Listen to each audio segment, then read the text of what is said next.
Hello. हाँ बच्चों, आज हम क्या देखेंगे? Price effect. कि प्राइस इफेक्ट क्या होता है? लास्ट क्लास में हमने इनकम इफेक्ट देखा कि आय में परिवर्तन होने पर उपभोक्ता के संतुलन में क्या परिवर्तन होता है। उसके बाद अपन ने सब्स्टिट्यूशन इफेक्ट देखा कि वस्तु की सापेक्षिक कीमतों में परिवर्तन होने पर उसके संतुलन में क्या प्रभाव होता है। अब आज हम क्या देख रहे हैं? Price effect. प्राइस इफेक्ट मतलब कीमत प्रभाव। मतलब उपभोक्ता की आय स्थिर है, उसकी रुचि भी स्थिर है, लेकिन किसी एक वस्तु की कीमत में परिवर्तन हो जाए, अन्य वस्तु की कीमत क्या रहेगी? स्थिर है। केवल एक वस्तु की कीमत में परिवर्तन भी हो गया तो उसकी मांग क्या होगी? बदल जाएगी। तो मांग में परिवर्तन होगा, उसी को हम क्या कहते हैं? कीमत प्रभाव कहते हैं। कि जब एक वस्तु की कीमत घटती है तो उसकी मांग बढ़ती है। मांग का नियम भी यही कहता है कि एक वस्तु की कीमत घटती है तो उसकी मांग बढ़ती है। तो कीमत प्रभाव जो है वो वस्तु की कीमत के परिवर्तन पर मांगी गई मात्रा पर क्या प्रभाव हो रहा है, उसके कुल प्रभाव को व्यक्त करता है। क्यों? क्योंकि कुल प्रभाव का मतलब, क्योंकि यहाँ पे इसके दो भाग हैं। एक तो प्रतिस्थापन प्रभाव भी काम कर रहा है, दूसरा आय प्रभाव भी काम कर रहा है। ठीक है, इस चीज़ को हम आगे देखेंगे। कीमत प्रभाव जो है वो दो प्रभावों का योग है। ठीक है, किस किस का? एक प्रतिस्थापन प्रभाव का और एक आय प्रभाव का। क्योंकि कीमत जैसे ही बदलती है, क्या हुआ? एक तो वो वस्तु सस्ती हो गई तो एक तरह से उसकी इनकम बढ़ गई, और दूसरा वो वस्तु कंपेरेटिवली भी सस्ती हो गई तो यहाँ पे प्रतिस्थापन प्रभाव भी काम करेगा। तो यहाँ पे दो तरह के प्रभाव जो है वो इस कीमत प्रभाव में मिले रहते हैं। ये चीज़ हम आगे चर्चा करेंगे। अब हम क्या देख रहे हैं कि इसकी मान्यताएं क्या है। पहली मान्यता आप देखिए कि उपभोक्ता की मौद्रिक आय जो है वो क्या रहती है बच्चों? स्थिर रहती है। ठीक है, फिर मौद्रिक आय स्थिर है। दूसरी बात, एक वस्तु की कीमत में परिवर्तन होता है जबकि दूसरी वस्तु की कीमत क्या है? स्थिर है। ठीक है, फिर एक वस्तु की कीमत के परिवर्तन के कारण उपभोक्ता की वास्तविक आय में जो परिवर्तन हो जाता है उसे क्षतिपूर्ति प्रक्रिया द्वारा विलुप्त नहीं किया जाता। आई बात समझ में? क्या क्या खास बात है इसकी? कि उसकी मौद्रिक आय स्थिर है, केवल एक वस्तु की कीमत में परिवर्तन हो रहा है, और दूसरी बात, जो कीमत परिवर्तन से जो आय वाय घट रही बढ़ रही उसको हम कुछ भी वो नहीं करते। ठीक है, उसको विलुप्त नहीं करते हैं। आई बात समझ में? अब अपन इसका डायग्राम बनाएंगे। ठीक है, अभी आप देखिए इसका डायग्राम। पहला अपन कौन सा वाला ले रहे हैं कि एक्स वस्तु की कीमत में कमी वृद्धि से क्या प्रभाव हो रहा है। ठीक है, ये बनाइए आप डायग्राम। ये देखो कि हमने ये लाइन खींची एक्स और वाई की, यहाँ पे वस्तु x लिखा, इधर हमने वस्तु y लिखा।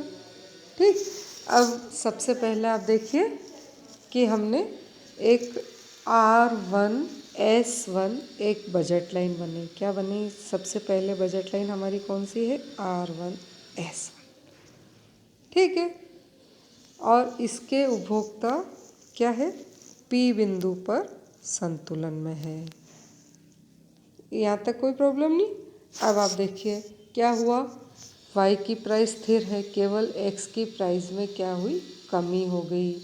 कमी हुई तो क्या हुआ? हम R1S1 से अब कहाँ आ गए? R1S2 पर आ गए, और इसके तो अब वो IC1 से बढ़ के कहाँ आ गया? IC2 के Q बिंदु पर आ गया। ठीक है, IC2 के Q बिंदु पर आ गया। तो P से Q पर आना क्या हुआ? कीमत प्रभाव हुआ। अब मान लीजिए x की प्राइस में और कमी हो गई तो वो अब R1S3 पर आ गया। ठीक है, R1S3 पर आ गया। यहाँ पे अब आप देख रहे हो कि वो IC3 के R बिंदु पर संतुलन में। कहाँ है वो? IC3 के R बिंदु पर संतुलन में। देखा आपने? सबसे पहले वो P बिंदु पर संतुलन में था और x वस्तु की OM1 मात्रा खरीद रहा था। फिर Q बिंदु पर संतुलन में आया और x की वो M2 मात्रा खरीद रहा है। फिर वो आर बिंदु पर संतुलन में आया और एक्स की S3 मात्रा खरीद रहा है, तो ये पी क्यू आर इन तीनों को हमने मिलाया तो ये क्या प्राप्त हुआ, PCC। ठीक है, क्या लिखा मैंने ये, PCC, प्राइस कंजम्पशन कर्व या कीमत उपभोग वक्र। ठीक है, तो अब यही चीज़ हम कीमत में वृद्धि के रूप में देख सकते हैं। तो हम यहाँ से शुरू करेंगे, आर से, आर क्यू पी हो जाएगा, बात वही रहेगी। ठीक है, अब हम ऊपर से नीचे की तरफ चले जाएंगे तो ये क्या देखा हमने, एक्स वस्तु की कीमत में कमी एवं वृद्धि का प्रभाव। ओके, तो ये क्या हुआ, PCC। हाँ, जिसमें लेकिन आप देखो प्राइस तो एक्स की कम हो रही है लेकिन डिमांड साथ साथ में धीरे धीरे वाई की भी बढ़ रही है। तो यहाँ दोनों वस्तुएं क्या हुई बच्चों, सामान्य हुई। ओके, अब हम दूसरा डायग्राम देख रहे हैं। अब अभी ऊपर का क्या था, एक्स वस्तु की कीमत में कमी वृद्धि का कीमत प्रभाव। अब हम दूसरा क्या देख रहे हैं, वाई वस्तु की कीमत में कमी और वृद्धि का प्रभाव। तो इसका आप बनाइए, ये डायग्राम बना रहे हैं हम वापस।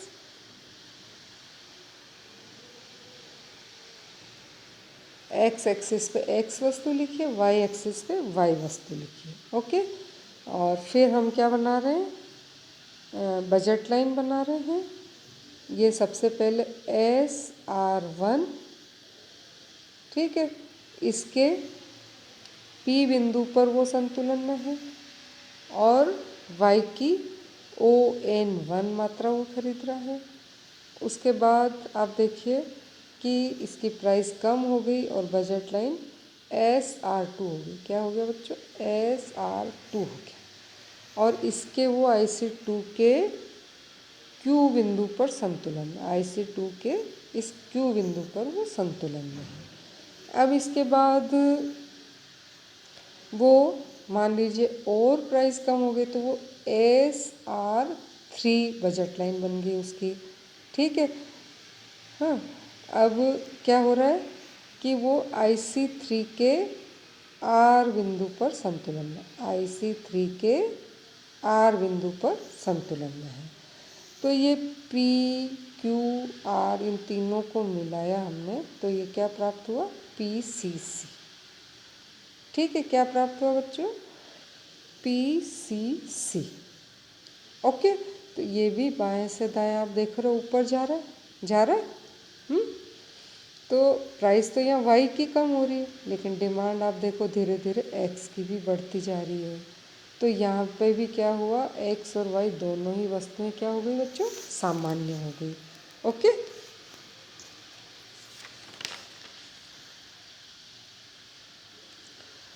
अब हम ये जो प्राइस इफ़ेक्ट है इसके अलग अलग सारे हम प्रभाव देख रहे हैं। आप देखो हाँ, कि किस किस तरह के हो सकते हैं, किस किस टाइप के हो सकते हैं।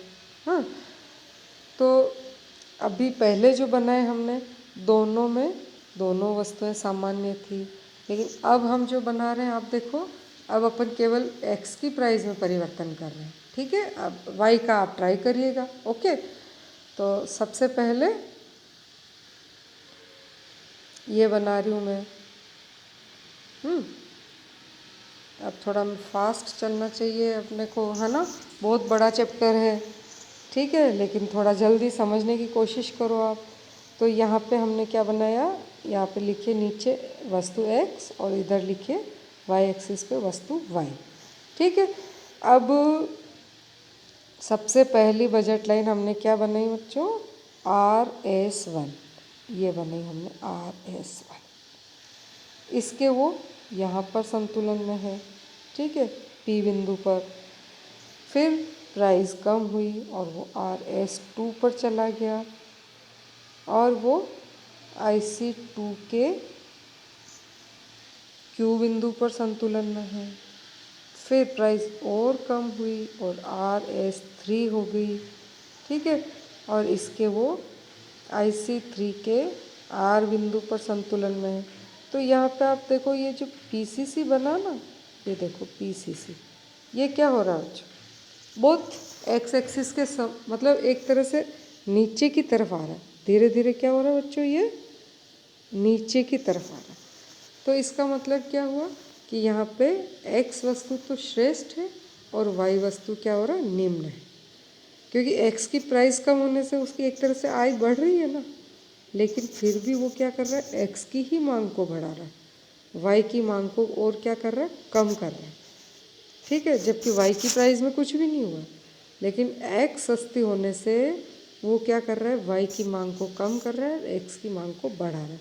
तो यहाँ पे मैंने क्या लिखा बच्चों कि कीमत प्रवाह क्या है, एक्स श्रेष्ठ है और वाई निम्न है। ओके, अब ये दूसरा डायग्राम देखो, इसमें इसमें मैंने 4 डायग्राम बना रखे। अब अपन ये ले रहे हैं दूसरा वाला। हाँ, इसमें आपने देखा y घटिया थी, अब अपन क्या देख रहे हैं, x घटिया। वही डायग्राम बना रहे हम। ठीक है, अब यही बजट लाइन 3 बने मैंने,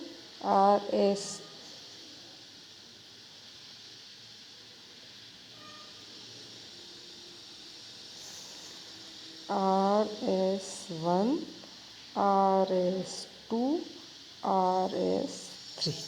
ठीक है, तीनों बना दी मैंने। अब आप देखो RS1 के वो P बिंदु पर संतुलन में है, RS2 के वो Q बिंदु पर संतुलन में है, और RS3 के वो R बिंदु पर संतुलन में है। अब लेकिन आप क्या देखो यहाँ पे ये PCC जो है वो धीरे धीरे पीछे की ओर मुड़ गया। तो इसका मतलब क्या है, यहाँ y तो अच्छी है, श्रेष्ठ है, लेकिन x जो है वो निम्न है। निम्न ही नहीं, यहाँ पे और गिफिन है। गिफिन क्या होता है, उसकी खुद की प्राइस कम हो रही फिर भी उसकी खुद की डिमांड कम हो रही। तो इसको हम क्या कहते हैं बच्चों, गिफिन वस्तु। इसका भले मैं बाद में और डिटेल समझा दूंगी आपको। तो ये क्या होगी बच्चों, यहाँ पे क्या हो रहा है, PCC पीछे की ओर घूम गया। ओके, तो ये यहाँ पे क्या हो गया, एक्स वस्तु क्या हो गई बच्चों, गिफिन हो गई।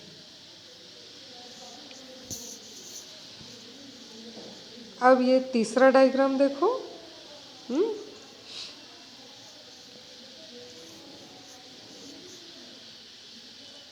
यहाँ पे भी हम कीमत प्रभाव देख रहे हैं, लेकिन यहाँ पे क्या दिख रहा है आपको कि यहाँ पे वाई वस्तु जो है वो तटस्थ है। अब ये बनाओ, अपन डायग्राम बनाते हैं। देखो, ये बनाया, हाँ, ये बनाया, नीचे एक्स वस्तु लिखो, इधर वाई वस्तु लिखो, और ये मैं तीनों बजट लाइन बना रही हूँ आपके 1, ये फिर 2, फिर ये 3। मतलब एक्स की प्राइस घटती जा रही है, लेकिन आप यहाँ पे क्या देख रहे हो कि एक्स की डिमांड तो बढ़ रही है, लेकिन वाई की मांग क्या है, स्थिर है।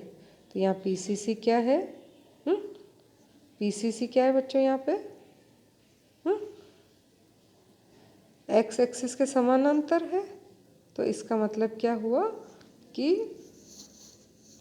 वाई वस्तु तटस्थ है। ओके, अब अपन ले रहे हैं चौथा। इसमें आपको क्या दिख रहा है बच्चों, एक्स की डिमांड तटस्थ है, वाई श्रेष्ठ है और एक्स की तटस्थ है। तो इसको भी अपन डायग्राम देखो, समझो। ये आपने डायग्राम बनाया, ठीक है। नीचे एक्स वस्तु लिखिए, इधर साइड में वाई वस्तु लिखिए, और ये तीनों मैं बजट लाइन बना रही हूँ। ठीक है, अब मैं एक साथ ही बना देती हूँ तीनों बजट लाइन। और इसका जो ये आपका PCC बन रहा है वो किस तरह का बन रहा है, मान लो इस तरह का। मतलब ये वाई एक्सिस के समानांतर चल रहा है। इसका मतलब यहाँ पे क्या हो गया बच्चों, एक्स वस्तु तटस्थ है। इसके इंडिफरेंस कर्व ऐसे बनेंगे, हाँ, जो ऊपर ऊपर जाते जा रहे हैं इस तरह से। तो यहाँ पे क्या हो रहा है कि ये इस तरह का PCC बन रहा है, मतलब एक्स की डिमांड क्या हो रही है, तटस्थ हो रही है। आया समझ में? तो हमने कितनी तरह के बनाए बताओ, 6 डायग्राम बनाए इसके। ठीक है, तो कीमत प्रभाव में हमने क्या देखा कि जब एक वस्तु की कीमत तो क्या है, स्थिर है, उसकी आय भी स्थिर है, हाँ, क्या क्या है कि उसकी एक वस्तु की कीमत स्थिर है, एक की बदल रही है, उसकी आय स्थिर है, रुचि स्थिर है, लेकिन कीमत में कमी वृद्धि का किस किस तरह का प्रभाव होता है, ये सारे प्रभाव जो है वो हमने इसमें देखे। ठीक है, चलिए अब ये हो गया। अब नेक्स्ट क्लास में हम क्या करेंगे, कीमत प्रभाव का आय प्रभाव और प्रतिस्थापन प्रभाव में विभाजन देखेंगे। ओके, चलिए, थैंक यू।